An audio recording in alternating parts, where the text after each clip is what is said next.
आज हमारे सामने बहुत ही ख़ास मेहमान नीरद साहब हैं, जो बहुत बड़े कार्टूनिस्ट हैं। कार्टूनिस्ट का जो नाता कोई भी इंसान हो कैसे भूल सकता है, जब कार्टून की किताबें हों, कार्टून बनी हुई सीरीज़ हो, तो ये सब चीज़ें जो होती हैं कहीं ना कहीं लोगों को इंस्पायर्ड करती हैं। उसके मोरल जो एजुकेशन होता है उसको भी बूस्ट करता है। उसके पीछे जो कार्टूनिस्ट होते हैं उनसे आज बातें करने का मौका मिल रहा है। नीरज जी, बहुत बहुत आपका स्वागत। बहुत शुक्रिया। मैं जानना चाहूँगा कि किस तरह से शुरुआत रही आपकी। अगर जहाँ तक मैं अपनी मेमोरी में जाऊँ और याद करूँ, स्मरण करके बोलूँ कि मैंने कार्टून 1976 से बनाना शुरू किया है, और मैं उस टाइम में छठे दर्जे में था, छठी कक्षा में था, और वो छोटा बच्चा था, निहायत ही समझ कम रही होगी, लेकिन इतनी समझ थी कि कार्टून का फॉर्म क्या होता है, उसकी शैली क्या होती है, उसके अंदाज क्या होते हैं। तो मुझे इसका एहसास था, गहरा एहसास था, और मैंने बचपन से कार्टून बनाना शुरू किया। और मेरे ध्यान में हमेशा जो विदेशी कॉमिक रही, फैंटम और ली फॉकी, मैंड्रिक और फ्लैश गॉर्डन जैसी चीज़ें, तो मैं एक साथ प्राण जी की कॉमिक भी देख रहा था जो कार्टून फॉर्म में होता था, और साथ साथ मैं रियलिस्टिक फॉर्म की कॉमिक भी मैं देख रहा था। तो मेरे मन में कार्टूनिस्ट भी बस रहा था, मेरे दिल में कार्टून का भी वास हो रहा था, और रियलिस्टिक ड्राइंग के प्रति भी मैं आकर्षित हो रहा था। तो मेरी बड़ी अच्छी बात रही कि मैं दोनों फॉर्म में बखूबी। शायद आपको कब लगा ऐसा कि हमें इसे प्रोफेशन के रूप में लेना चाहिए, क्योंकि बड़ी चैलेंजिंग होती है जब, क्योंकि इस लाइन में शायद मैं समझता हूँ कि बहुत स्ट्रगल है। और आप 70s की बात कर रहे हैं, तो उस वक्त कार्टूनिस्ट बनना चैलेंजिंग डिसीज़न हुआ करता था। तो ये सारे रिएक्शन कैसा रहा था आपके घर का, क्योंकि आपका जो फैमिली बैकग्राउंड रहा। हाँ। आपके जो रिस्पेक्टेड फादर थे वो जुडिशरी में थे, वो जज थे, अगर मैं सही हूँ तो। जी जी। तो ऐसे माहौल में आप किस तरह से अपने आप को पेश किया कि मैं कला के प्रति हूँ आकर्षित, और मैं इसमें महारत रखता हूँ, और मैं एक अच्छा कार्टूनिस्ट बन सकता हूँ? ये कैसे आपने कन्विंस किया उनको? देखिए, इसमें तो आपने कहा कि वो चैलेंजेस होता है, वो चुनौतियाँ होती हैं। कार्टून के फील्ड में या कोई भी क्रिएटिव या कोई भी अलग ढंग के काम में चुनौतियाँ दो होती हैं। एक तो आपका जो लाइवलीहुड है उस पर कैसे निर्भर करेगा, इसकी चुनौती। दूसरा, आप अपने परिवार में कैसे किसी को कन्विंस कर पाते हैं कि मैं इस काम को करूँगा, और उनकी शाबाशी मिले या फिर उनका सहयोग मिले। तो मैं शुक्रगुजार हूँ ईश्वर का या सबका कि मुझे सबकी शाबाशी भी मिली है, सबका सहयोग मिला है। पिताजी हमारे जिला में सत्र न्यायाधीश थे, लेकिन वो बड़े आला दर्जे के वो साहित्यिक व्यक्ति थे। संस्कृत, अंग्रेजी और फारसी तक भी कहूँगा कि उस ज़माने में उनका ज्ञान बड़ा बढ़िया था, और सब पर बड़ा कमान था उनका। तो उनकी बड़ी ख्वाहिश थी कि कुछ अलग हटकर काम हो, ना कि हमारे फॉर्मेट पर काम करे, कोई जज बने, कोई पुलिस में जाए या डॉक्टर बने, इंजीनियर बने। उनकी ख्वाहिश कभी नहीं रही। उन्होंने हमेशा मुझे शायद उन्होंने ऐसा माहौल बनाया कि आप जिस चीज़ में इंटरेस्ट रखते हैं, जिसमें आप में रुचि है, और जिसमें शायद गॉड गिफ्टेड क्वालिटीज़ है, उसको आप उजागर करें। ये तो अच्छी सोच रखना होता है। तो कैसे कैसे सिलसिला आपका रहा? फिर आपने एडमिशन लिया क्या कुछ फाइन आर्ट्स से रिलेटेड में? हाँ, मैं बताता हूँ। 1976 से जो मैंने कार्टून की शुरुआत की, मैं पॉकेट कार्टून्स बनाता था, पत्र पत्रिकाओं के लिए बनाता था। 5 रुपये की धनराशि मिलती थी, 16 रुपये मिलने लगे। और जब ये पैसा मिलने लगता है तो दो बातें होती हैं। एक तो सरस्वती और लक्ष्मी का दोनों का सामंजस्य हो जाए तो काम करने का मन लगता है। मुझे शुरू से लग रहा था कि मैं इस कार्टूनिंग के फील्ड को अपना प्रोफेशन बनाऊंगा, और जीवन को जीने की कोशिश करूंगा। मैंने जीवन जिया है, और कार्टून ने मुझे जीवन जीने में काफ़ी अच्छी मदद की है। और साथ साथ मैं हमेशा चैलेंजेस को स्वीकार करने में उसकी ख्वाहिश रखता हूँ कि कैसे चुनौतियाँ स्वीकार की जाए। तो मुझे कोई असुविधा हुई नहीं, मुझे कहीं भी कोई भी अब तक समाज से या कहीं और से भी, हमेशा मुझे सब सकारात्मक पक्ष दिखा मेरे पक्ष में ही। तो आपको क्या लगता है कि हम देखते हैं कि हम किसी प्रोफेशन में ज्वाइन करते हैं तो उसमें ट्रेनिंग लेते हैं और उसके बाद स्किल्ड होते हैं, फिर उस प्रोफेशन में अपना नाम कमाने की कोशिश करते हैं, ऐसा ज़िंदगी में होता है। जैसे फ़ाइन आर्ट्स की आपने बात की, फ़ाइन आर्ट्स करने के बाद पेंटिंग में भी किया जा सकता है, सोलो एग्जीबिशन में भी लोग पार्टिसिपेट करते हैं, वो भी स्किल्ड है। लेकिन कार्टून का जहाँ तक सवाल है, क्योंकि इसमें बड़ा मुश्किल हो जाता है कि जब आप अपनी सोच को लकीर के ज़रिए, है ना, या तो आप सटायर कर सकते हैं या आप किसी को इंस्पायरेशन के रूप में भी पेश करते हैं। तो ये सब जो चैलेंजेस हैं, क्या आप ये फील करते हैं कि ये गॉड गिफ्टेड ही क्वालिटीज़ होती है कार्टूनिस्ट की? मेरा भी मानना है, क्योंकि स्किल्ड से ये चीज़ें पॉसिबल नहीं है। नहीं, क्योंकि मैंने जो आपके बारे में देखा, अभी तक जाना, तो कॉमिक्स में आपका कंट्रीब्यूशन होना, कॉमिक्स के सीरीज़ को बनाना, कहानी को आगे आगे बढ़ाना, जी, ये बहुत बड़ा काम होता है। जब तक आप एक सोच ना रखें, जब तक एक कहानी माइंड में ना हो, और माइंड में होने के बाद उसकी जो चरित्र बना देना, उसका क्रिएशन करना और उस सीरीज़ को आगे बढ़ाना, ये बहुत बड़ी चीज़ें होती हैं। तो ये सारी चीज़ें, रात में नींद आती थी आपको ऐसे में? हाँ, नींद आती थी, तभी तो बढ़िया काम करता था। एक्चुअली मैं आपको ये चैलेंजेस के क्रम में ही बताना चाहूँगा कि जब मैं बचपन से कार्टून बना रहा था, तो पढ़ाई की बात आती है कि भाई मैट्रिक के बाद कहाँ पढ़ेंगे, तो कॉलेजेस में पढ़ते हैं बच्चे हैं।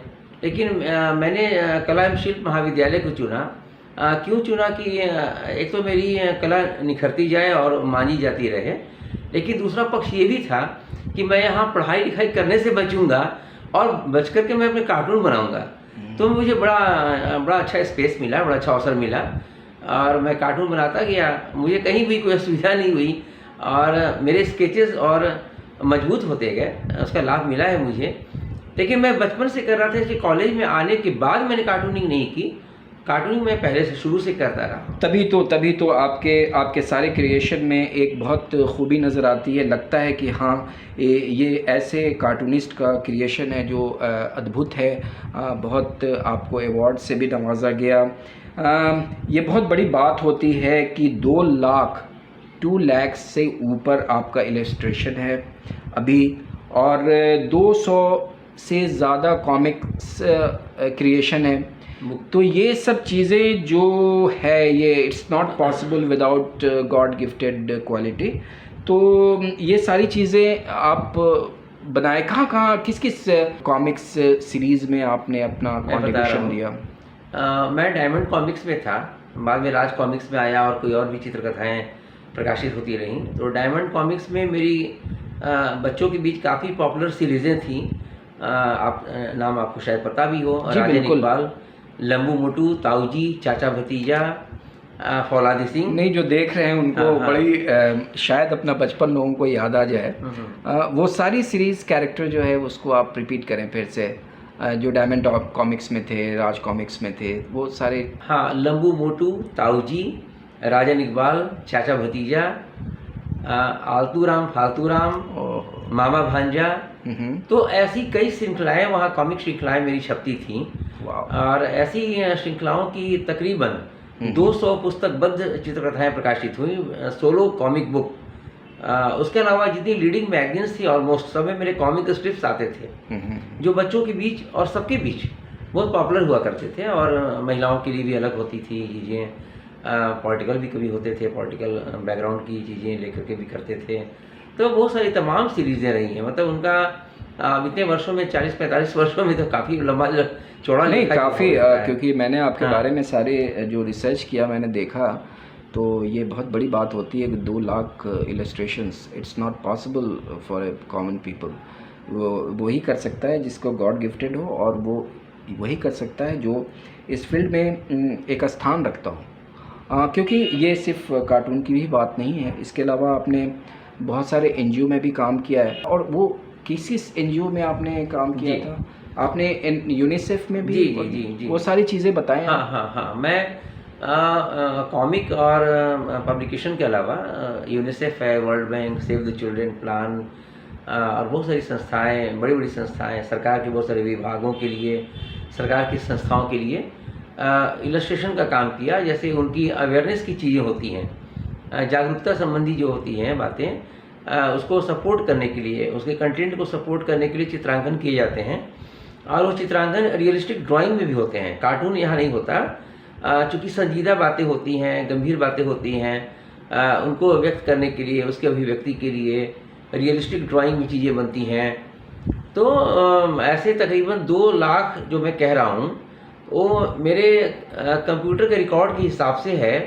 और उसके पहले जब कंप्यूटर पर मैं काम नहीं करता था तो उसके पहले भी बहुत सारे चीज़ें मैंने बनाई जो रिकॉर्ड में नहीं है। बिल्कुल। एक जब मैं 2 लाख पे चौंक रहा जी। हूँ तो इसके पहले जो बहुत सारे ऐसे होंगे जो आपके रिकॉर्ड में नहीं हैं और बेशक नहीं होंगे आपके पास, क्योंकि जब कोई इंसान बचपन से रुझान हो और वो इस शौक़ में हो कि मुझे तो कार्टूनिस्ट ही बनना है, और वो भी 70s की बात आप कर रहे हैं, तो समझा जा सकता है कि आप में कितना डेडिकेशन था अपने कार्टून के प्रति, और आपने हर जगह अपना कंट्रीब्यूशन दिया। यूनिसेफ जैसे ऑर्गेनाइजेशन में, वर्ल्ड बैंक और जैसे ऑर्गेनाइजेशन में, सेव द चिल्ड्रन में, इन सब में अपना कंट्रीब्यूशन देना as a cartoonist, as a artist, तो ये बहुत बड़ी चीज़ें तो ज़रूर है।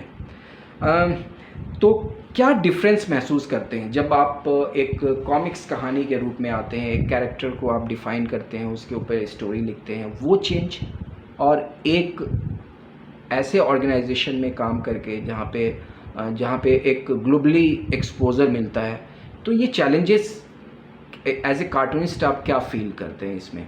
जी, चैलेंजेस तो बहुत सारे हैं। कार्टून में चैलेंजेस बिल्कुल नहीं है, उसमें एनाटॉमी का ख्याल मुझे ज़्यादा नहीं रखना पड़ता है। लेकिन रियलिस्टिक ड्राइंग जो मैं कह रहा हूँ, जो इलस्ट्रेशन की बात कह रहा हूँ, तो वहाँ इस बात का पूरा ध्यान रखना पड़ता है कि हम अगर किसी बच्चे को ब्रेस्ट फीड करते हुए दिखा रहे हैं, किसी बच्चे को अगर उसको विटामिन की दवा दी जा रही है, या उसको कोई वैक्सीनेशन हो रहा है, या पंचायतों की बात हो रही है, वीमेन एम्पावरमेंट की बात है, तो उन चित्रों में बड़ी संजीदगी दिखाई जाती है और उसमें कार्टून का फन नहीं होता है, गंभीरता बचा के रखनी पड़ती है और उसका वही रूप है। तो चैलेंजेस तो बहुत हैं, और मेरे साथ खुशी की बात है कि मैं कार्टून भी बनाता हूँ और रियलिस्टिक ड्राइंग भी करता हूँ। ये मुश्किल है हालांकि, और चुनौती इसी बात पर है कि आप कार्टून बनाते बनाते, जैसे कोई एक्टर किसी फिल्म में अगर पुलिस की भूमिका निभा रहा हो और उसी रात दूसरे स्टेट पर आकर के वो डाकू की भूमिका निभा रहा हो, तो चैलेंजेस कितने बड़े आते होंगे। उसे सारे गेटअप हटा करके सारी भावनाओं को अलग किरदार में ढालता है वो। तो मेरे साथ तकरीबन वही स्थिति है कि मैं कार्टून बनाते बनाता, असाइनमेंट करते करते मुझे मालूम पड़ता है कि नहीं, मुझे इस तरह की चीज़ें बनानी है। तो ये चुनौतियाँ तो हैं, मगर मज़ा तो चुनौतियों में ही है ना। तो मैं स्वीकार करता हूँ बड़े हर्ष के साथ, बड़ी खुशी मिलती है मुझे। और इसमें तो बड़ा आपको प्राउड अंदर से भी फील होता होगा कि ऐसे ऑर्गेनाइजेशन जब आपके कार्टून को पास करते हैं कि भाई आपने तो बहुत अच्छा बनाया है, जो मेरा मैसेज है सोसाइटी के लिए, उसके लिए आपका कार्टून तो बिल्कुल फुलफ़िल करता है, और आपने तो बड़ा अच्छे से उस जो मोटो है ऑर्गेनाइजेशन का, उसको आप फ्लैश कर रहे हैं। तो ऐसे जब ग्रीन साइन आपको मिलते हैं कि yes you are welcome for this job और for this creation, for this work, तो उस वक्त कैसा फील होता है आपको? कैसा आप रियली आप समझते हैं कि यस मुझे रिकॉग्निशन मिल रही है? जी, बहुत बढ़िया एहसास होता है। अगर मेरे इलस्ट्रेशन और मेरी बनाई हुई चीज़ों को देख करके गाँवों में, महिलाओं में, या हर बात में उनको अगर अवेयरनेस की फीलिंग आती है, जागरूकता आती है, तो इससे बढ़िया बात क्या है कि मैं जो चित्र बना रहा हूँ उसको देख करके लोग अवेयर हो रहे हैं, जागरूक हो रहे हैं। अब बहुत सारे मेरे पास ऐसे रिपोर्ट्स भी हैं कि मेरे बनाए चित्रों को देखकर कितने लोगों ने हैंड वॉशिंग शुरू कर दी, कितने लोगों ने शौचालय बनाना, 2 लीच का शौचालय बनाया, उनके घर में बहुत सारी चीज़ें ऐसी हुई जो व्यवहार परिवर्तन में काम आया। अभी वाकई बड़ी खुशी की बात होती है। अभी रिसेंटली मैंने देखा था आपका एक बहुत प्यारा सा कार्टून था जिसमें दिखलाता है कि एक मार्केट है, उसमें कुछ अलग सा कुछ खाने का आइटम बेच रहा है, और जो पब्लिक है वो डस्टबिन यूज़ ना करके ज़मीन में उसको फेंक रही है, उसके कागज़ को, उसके मतलब बैग्स को। तो उसमें जो आप स्वच्छता पे जो आपने बनाया है बहुत खूबसूरत है। उस तस्वीर को देखने के बाद शायद देखने वाले को ये ज़रूर एहसास हो जाता है आपकी तस्वीर से, आपके कार्टून से, कि ज़िंदगी में सफाई कितनी अच्छी लगती है। अगर आप क्लीन नहीं हैं, आपका एटमॉस्फेयर क्लीन नहीं है, तो वो कितना अजीब सा दिखता है, कितना अनसिस्टमैटिक दिखता है, कितना अनहाइजीनिक फील होता है। तो मैंने आपके कार्टून को देखा जी, था, जी। तो मुझे बड़ा अच्छा ये लगा आपने जब बताया कि आपके कार्टून सोसाइटी में जब जाते हैं तो उससे फ़ायदा होता है, लोग समझते हैं कि हाइजीन कैसे मेंटेन करना चाहिए, हैंड वॉश की बात बोली। तो बताइए, गवर्नमेंट ऑफ बिहार या गवर्नमेंट ऑफ इंडिया में भी आपने कुछ ऐसा अवेयरनेस कार्टून और क्रिएशन या इलस्ट्रेशन बहुत ज़्यादा वाटर एंड सैनिटेशन के लिए, फिर कैसे जल को स्वच्छ रखें, कैसे ओपन डिफिकेशन को फ्री करें, खुले में शौच के लिए न जाएं। और सरकार की बहुत सारी ऐसी योजनाएं हैं जिनके लिए मैंने काम किया, पंचायतों पर काम किया है, महिलाओं के नवनिर्माण की बात हुई है और बहुत सारी बातें हुई हैं। और हमेशा आजीविका संस्था है बिहार सरकार की, तो बहुत सारी संस्थाओं के लिए और सरकार के बहुत सारे विभागों के लिए मैंने काम किया है और बढ़िया रहा है। ये तो बहुत बहुत खुशी की बात है। तो क्या आप सोचते हैं कि जो अगली पीढ़ी है ये आपको कैरी फॉरवर्ड करे आपकी चीज़ों को? ज़रूर होना चाहिए, और मैं तो हमेशा उसी दिशा में उत्सुक रहता हूँ। और जो मैंने अभी एनजीओज़, आईएनजीओज़ और सरकार की बातें कहीं, तो मैं अल्टीमेटली ये कहना चाह रहा हूँ कि एक कार्टूनिस्ट को लाइवलीहुड के लिए केवल अखबारों में, पत्रिकाओं तक सीमित नहीं रहना चाहिए। उसकी गुंजाइश बहुत जगहों पर है, कहाँ उसकी सेवाएं ली जा सकती हैं, कहाँ उसकी उपयोगिता है, इसका स्पेस बहुत है। और मैंने अभी कहा और आपने कहा मेरे बारे में कि मैंने 2 लाख इलस्ट्रेशन बनाए, तो 2 लाख इलस्ट्रेशन केवल गॉड गिफ्टेड होने के कारण नहीं बना है, या मैं इतना बढ़िया काम करता हूँ और मैं आत्ममुग्ध नहीं हो सकता कि मैं इसलिए 2 लाख मैंने बनाए इसलिए कि मुझे इतना स्पेस मिला, काम करने का अवसर मिला, प्लेटफॉर्म मिला। और ये प्लेटफॉर्म है। मैं नए जो नवोदित बच्चे हैं, नए लोग हैं, उनसे भी आग्रह करता हूँ, अपेक्षा करता हूँ कि इसको अपने लाइवलीहुड का हिस्सा बनाएं। क्रिएटिव काम करना और प्रोफेशनल रूप से करना कोई बुरी बात भी नहीं है, आप उसको उस रूप में भी करें और उससे क्वालिटी और अच्छी आती है। तो क्या आप कहना चाहेंगे जो वाकई में इंटरेस्टेड हों, जैसे उनको शौक नहीं, उनको ये बिल्कुल डिटरमाइंड हो वो कि इसी कार्टूनिस्ट, एज ए कार्टूनिस्ट और क्रिएटिव आर्टिस्ट के रूप में ही करियर बनाना है, तो उनको क्या आप एक रिनाउंड कार्टूनिस्ट एज ए आप उनको एडवाइस देंगे? देखिए, पहले तो एक बहुत बड़ा शब्द यूज़ कर लिया आपने, रिनाउंड कार्टूनिस्ट।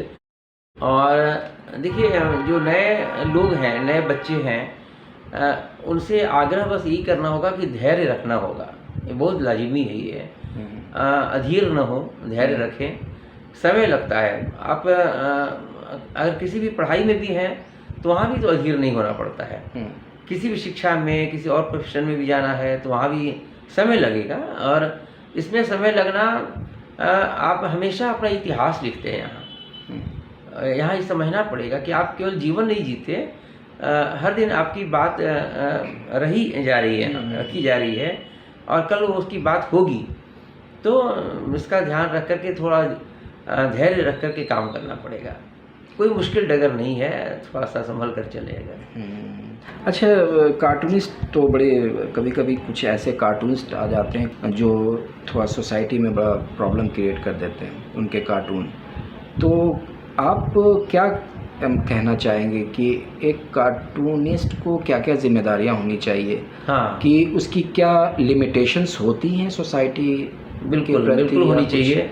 मेरा तो मानना है कि सीमाएं तय होनी चाहिए, और कहाँ तक आप सटायर कर सकते हैं, कहाँ तक हास्य उत्पन्न कर सकते हैं, किस पर कितना व्यंग्य कर सकते हैं, उसकी एक सीमा होनी चाहिए। मुश्किलें आती हैं, आ सकती हैं, तो थोड़ा बच करके और थोड़ा कितना भी आप लोकतांत्रिक होकर काम करें, लेकिन थोड़ा एक सीमा, एक सरहद बनाकर काम करना चाहिए। और आप आराम से काम करें और उसमें अच्छी बातें परोसें। मेरा ख्याल तो यही है कि हमेशा समाज को, सोसाइटी को एक संदेश, मैसेज जरूर मिलता रहे उससे, चाहे कितने भी हास्य और कितने भी व्यंग्य की बातें। जैसे व्यंग होता है, कई बार व्यंग तो हमेशा किसी को पिंच करता है, उसको जी। दर्द तो होता है देख के। तो व्यंग में भी कुछ लिमिटेशंस होते हैं क्या? उसमें भी कुछ आकृति ऐसी होती है क्या कि कहीं आप लिमिट बनाते हैं कि नहीं, ये शायद पिंच नहीं करना चाहिए, ये चीज़ें हम अब कुछ बता रहे हैं तो? देखिए, निर्भर तो इस पर करेगा कि ये कोई कितना इसको लेता है गंभीरता से, और कितना उसका कोई बुरा मानता हो या उसको अच्छा मानता हो। कार्टून में पूरी आज़ादी है, इस बात को सबको पता है, इस सबको, सबके संज्ञान में ये बातें। और कार्टून ही एक ऐसा है जो आप उसके जरिए कहते हैं तो बुरा मानने का उसमें स्पेस नहीं रहता है, और लकीरों में भी कोई सीमा नहीं है। कार्टून ही तो है जो लकीरों के साथ खेला जा सकता है। किसी की नाक बड़ी हो तो बहुत बड़ी बना सकते हैं, और छोटी हो तो बहुत छोटी बना सकते हैं। चेहरा जैसा भी हो उसको और उभार कर बनाते हैं। तो स्पेस मेरे ख्याल से इसमें ऐसा कुछ नहीं है कि कोई इसको अन्यथा ले, और लकीरों की पूरी आज़ादी है। इसको समझना पड़ेगा देखने वाले को। मुझे तो खुशी मिलती है कि कोई मेरा कार्टून बनाता है और मैं बड़ा कौतूहल में रहता हूँ कि कार्टूनिस्ट का कार्टून कोई कैसा बनाता है, और कभी भी मैं अन्यथा के मूड में नहीं रहता। नहीं, मैंने तो आपका कार्टून देखा है, बड़े खूबसूरत दिखते हैं आप उसमें कार्टून में। अच्छा। और जब आप जो फ्रेंच दाढ़ी रखते हैं, और फ्रेंच दाढ़ी की जो उसका जो अपीयरेंस आता है कार्टून में, बहुत खूबसूरत आता है। तो शायद हो सकता है कार्टून बनाने वाला वो आपका फेवर करता हो कि भाई ये तो कार्टूनिस्ट हैं, अपने समाज के हैं। यानी कार्टूनिस्ट कभी किसी का फेवर नहीं करता, वो तो हमेशा सबकी शक्ल बिगाड़ने के लिए है। मगर उसकी बिगाड़ी हुई जो शक्ल होती है उसमें रस लेना चाहिए, आनंद लेना चाहिए। कार्टून इसी के लिए है, मतलब आप जितना उसका आनंद ले सकें।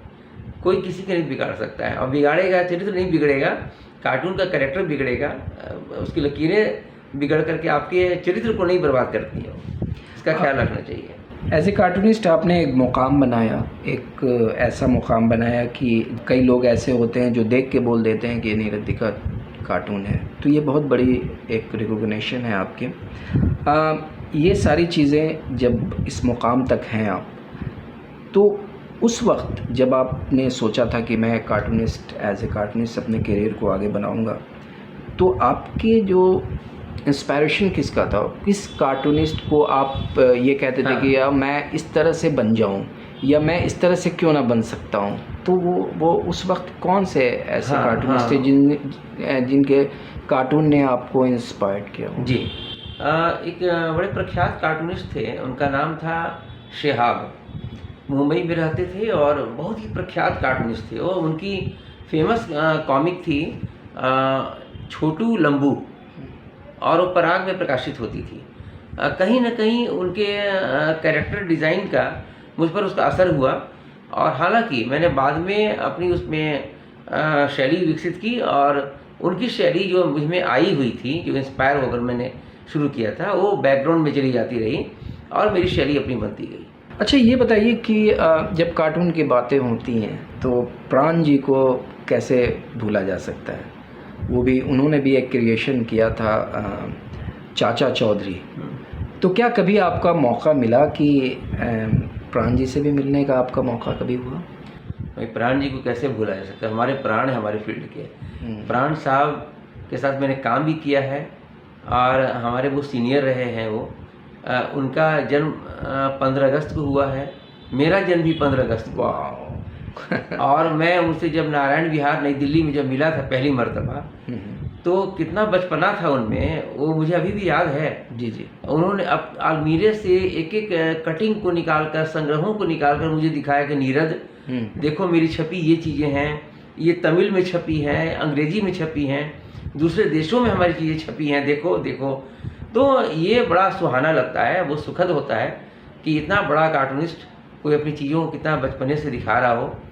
और ये होते रहना चाहिए, ये बना रहना चाहिए, ना कि अब मैं इतना बड़ा हो गया कि मुझे दिखाने की क्या आवश्यकता है। प्राण जी में मैंने महसूस किया कि उन्होंने सामाजिक या जो चीज़ों को ही ज़्यादा टच किया। पॉलिटिकल में मैंने बहुत कम देखा प्राण जी का, लेकिन एज ए नीरज जी जो आप हैं, उनमें देखा मैंने वैरायटी आप में कि आपने पॉलिटिकल में भी काफ़ी चीज़ें दी।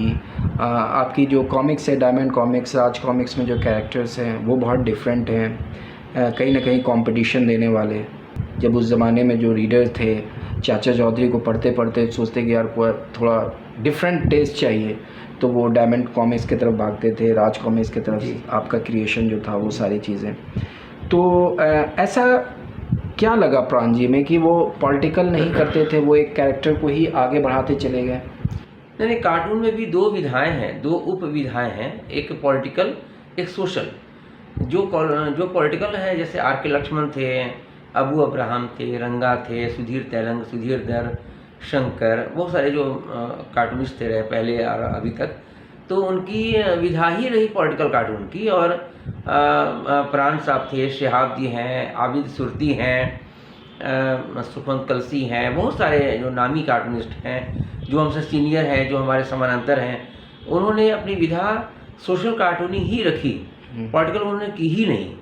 लेकिन मैंने पॉलिटिकल कार्टूनिंग भी की है, सोशल कार्टूनिंग भी की है, कॉमिक भी बनाई है, आकाशवाणी और दूरदर्शन से भी मैं जुड़ा रहा। अच्छा। तो मेरा कैनवस थोड़ा बड़ा है, मैं पेंटिंग, वॉल पेंटिंग नहीं, मैंने देखा है आपके काम में वेरिएशन है, और वेरिएशन होना ये बहुत अच्छा सबूत है कि मल्टी स्किल्ड आप हैं, सारी चीज़ों को समझते हैं, अगर पॉलिटिकल सिचुएशन है उसको भी बड़ा ऑब्ज़र्व करते हैं। और तो ये तो एक पॉजिटिव आपका मानना पड़ेगा कि आप पॉलिटिकल में भी बहुत अच्छा नाम कमाया। अगर आप यूनिसेफ और वर्ल्ड बैंक का जो आप बता रहे हैं, उसमें जो अवेयरनेस है सोसाइटी के लिए, जो उसमें भी आपने एक मैसेज दिया सोसाइटी को, बहुत इम्पैक्ट सोसाइटी को दिया। और कहीं ना कहीं जो आपकी चीज़ें क्रिएशन की हुई हैं वो सोसाइटी पे बहुत असर किया है। जैसे हैंड वॉश की आपने बात किया, हाइजीन की बात की, ये सारी चीज़ें, कार्टून ऐसी चीज़ें होती हैं या पिक्चर ऐसी चीज़ें होती हैं जो बिल्कुल समझ में आ जाता है। अगर आप किसी को बोल के समझा सकते हैं तो 2 लोगों 3 लोगों तक समझा सकते हैं। अगर एक पिक्चर कहीं पब्लिक प्लेस में आप चिपकाते हैं या उसको एडवर्टीज़मेंट के रूप में आप देते हैं तो वो ज़्यादा असर करती है। तो थैंक यू वेरी मच कि आपके समाज में आपका कंट्रीब्यूशन अभी तक होता रह रहा है और फ्यूचर में भी आप बहुत सारे कंट्रीब्यूशन देते रहेंगे। दूरदर्शन और ऑल इंडिया रेडियो में भी आप किस तरह से अपना सहयोग दिया उसमें? मैं ऑल इंडिया रेडियो में बचपन से जुड़ा हुआ था, बच्चों के कार्यक्रम आते थे, उसमें भाग लेता था, अपनी कविताएं सुनाता था, अपनी रचनाएं सुनाता था। उसके बाद दूसरे उसके कई कार्यक्रम थे, उसमें मेरी वार्ताएं प्रसारित होती रहीं, काव्य गोष्ठियों में भाग लेता रहा। और उसके बाद स्वर परीक्षण में भी मुझे बुलाया जाता रहा।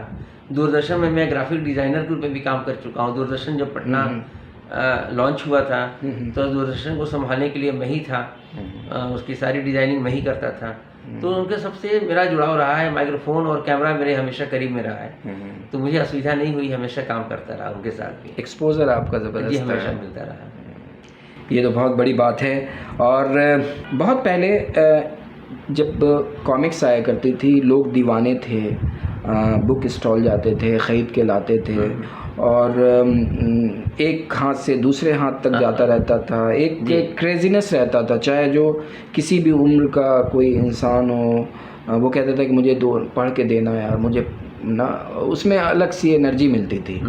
समय बदला, इंटरनेट आया, इंटरनेट आने के बाद मोशन ग्राफिक्स भी आए, उसके बाद जो रिटन मटेरियल थे वो थोड़े से लोगों से दूर होते चले गए। उनको लगा कि मोशन पिक्चर होनी चाहिए, तो एनिमेशन आया। तो ये कितना चैलेंजेस आपके लिए आज के दौर में रहता है? आज 2025 में आप किस तरह से सोचते हैं कि क्या मतलब चेंजेस आए हैं और क्या चैलेंजेस पैदा हो गए हैं एक कार्टूनिस्ट को रीडर के सामने? ही आए हैं, चुनौतियाँ तो आई ही हैं, इसमें कोई शक नहीं है। लेकिन देखिए, दोनों का अलग महत्व है। अभी भी उसके जो रीडर और जो व्यूअर दो होते हैं, पाठक और दर्शक, तो दर्शक भी हैं और अभी भी किताबें छप रही हैं, अभी भी कॉमिक भी छप रही हैं। हाँ, इतना ज़रूर है कि कम हुई है, मैं स्वीकार करता हूँ, लेकिन दोनों का अलग महत्व है। अभी भी रीडिंग मटेरियल का बहुत महत्व है, बच्चों को पढ़ना चाहिए और इसी बहाने पढ़ने की एक जिज्ञासा बनती है, एक आदत बनती है। तो दोनों का अलग महत्व है। मेरा मानना है कि दोनों ही महत्वपूर्ण है।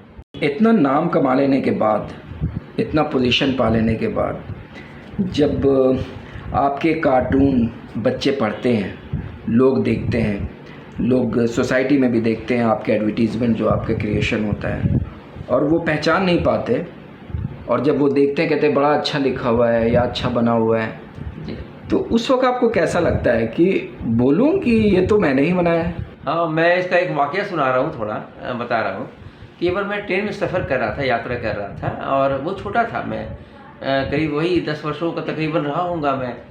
तो जब मैं डायमंड कॉमिक्स में था, मेरी कॉमिक बुक प्रकाशित होती थी, तो मैं ट्रेन में जब सफ़र कर रहा था, मेरे सामने ही मेरी सीट के पास में एक पूरी फैमिली ट्रैवल कर रही थी, और उनका एक बच्चा कॉमिक पढ़ रहा था, और वो बनाई हुई मेरी कॉमिक थी, उसे मैंने ही बनाया था, और मुझे बड़ा बढ़िया लग रहा था कि मेरी बनाई हुई कॉमिक पढ़ रहा है वो।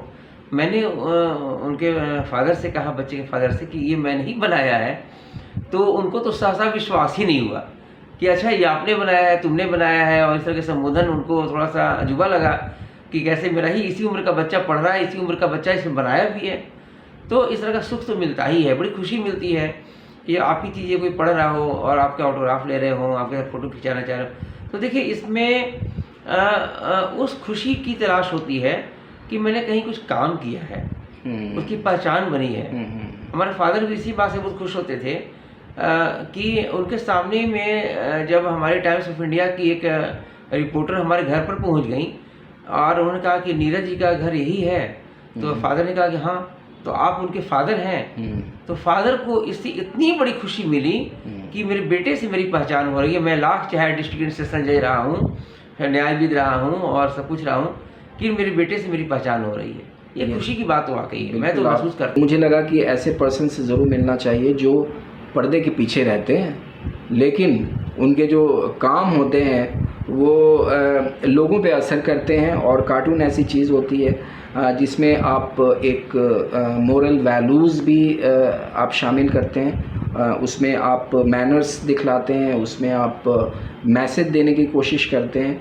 तो ये सारी चीज़ें आपकी जो प्रोफेशन है ये सोसाइटी को ज़रूर चेंज करता है। तो ये आप मुबारकबाद के हकदार हैं। और बहुत पर्सनल बातें मैं पूछूंगा कि जब ये सारी चीज़ें आप कर लेते हैं, सारी चीज़ें आपने एक पोजीशन बना लिया है, तो घर के आपके लोग जो मेंबर, फैमिली मेंबर हैं, बीइंग ए कार्टूनिस्ट, आपको जब देखते हैं तो क्या कॉम्प्लीमेंट्स भी देते हैं या कुछ बोलते हैं? कैसा रहता है चीज़ें? मेरे परिवार में, मेरा निजी परिवार जो है, मेरी पत्नी है, मेरा एक ही बच्चा है, एक ही बेटा है वो केवल। तो कॉम्प्लीमेंट तो देते ही हैं वो लोग, लेकिन हमेशा वो आलोचक की तरह भी रहते हैं। जब मैं काम कर रहा होता हूँ तो मेरी पत्नी मेरे पीछे आके खड़ी हो जाती हैं और हमेशा देखती हैं कि इन्होंने गलती क्या की है। तो कहती है हमेशा कि इस महिला का हाथ थोड़ा लंबा हो गया है, इसकी नाक ज़रूरत से ज़्यादा बड़ी हो गई है। तो ये मेरा एक हमेशा सीखने का दौर भी रहता है। और घर में कोई आपकी प्रशंसा नहीं करता है, तो वहाँ हमेशा आलोचक ही होते हैं। लेकिन फिर भी मुझे लगता है कि लोगों को अच्छा लगता है। अभी आपको बताऊं कि जो नेशनल अवार्ड जो मुझे मिला था, उसके बाद कई सेवरल अवार्ड्स मुझे मिले, स्वर्ण पदक वगैरह मिले। मैं चाह रहा था कि मैं लास्ट में बातें करूं क्योंकि सारी अचीवमेंट के बाद ही अवार्ड भी दिया जाता है। और आपने जो मुकाम बनाया है उसी का नतीजा है कि बहुत सारे अवार्ड से नवाजे गए। बहुत सारी लिस्ट है आपके मेरे सामने आपके अवार्ड की, लेकिन आप खुद बताएं कि किस तरह से गवर्नमेंट ऑफ इंडिया ने साइंस क्रिएशन के रूप में आपको दिया था, वो सारी चीज़ें दर्शकों को बताइए। 2007 में सरकार की संस्था है विज्ञान एवं प्रौद्योगिकी विभाग, साइंस एंड टेक्नोलॉजी, हाँ विभाग है उसका। जी जी। और हर साल वो नेशनल साइंस डे 28 फरवरी को होता है। जी जी।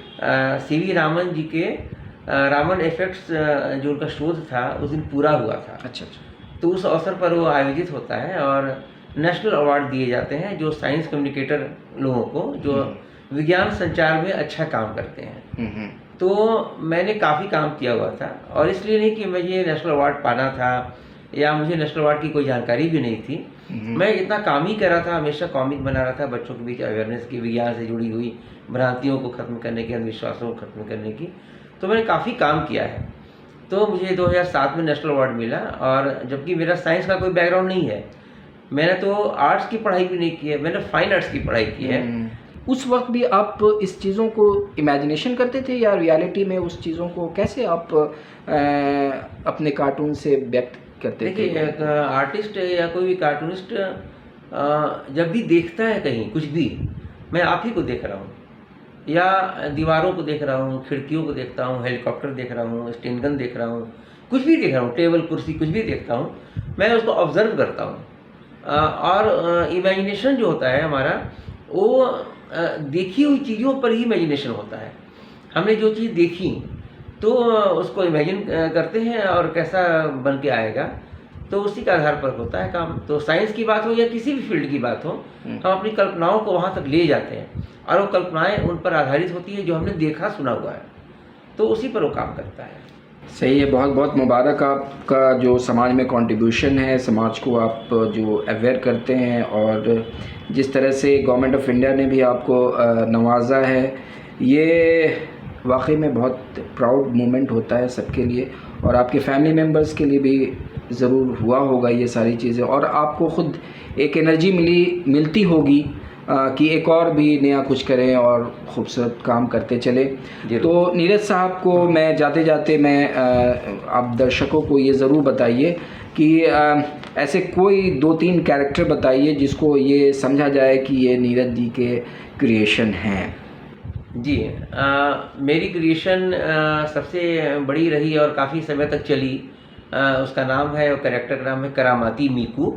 वो एक नन्हे सम्राट पत्रिका, बच्चों की पत्रिका थी, उसमें लगातार वो छपती रही, करीब 25-30 वर्षों तक चला। जी बिल्कुल। उसके बाद एक मोंटी नाम की कॉमिक थी, एक केजी नाम की कॉमिक थी, एक आफत है नाम की कॉमिक थी। ये काफ़ी लोकप्रिय हुई, काफ़ी लोकप्रिय। इसका बाद में पुस्तकाकार संग्रह भी प्रकाशित हुआ, और कई प्रकाशकों ने इसकी दिलचस्पी दिखाई है कि हमें इसके राइट्स दीजिए, हमें इसके प्रकाशन के अधिकार दीजिए, और हम इसको प्रकाशित करेंगे, मुद्रित करेंगे, छापेंगे। तो ये हमेशा चलता रहा है, और हमेशा मेरी कोशिश होती है कि नए सृजन होते रहे, नए कैरेक्टर्स हमेशा डेवलप होते रहें, हर एक तरह के कैरेक्टर, बच्चों के लायक, बड़ों के लायक, महिलाओं के लायक।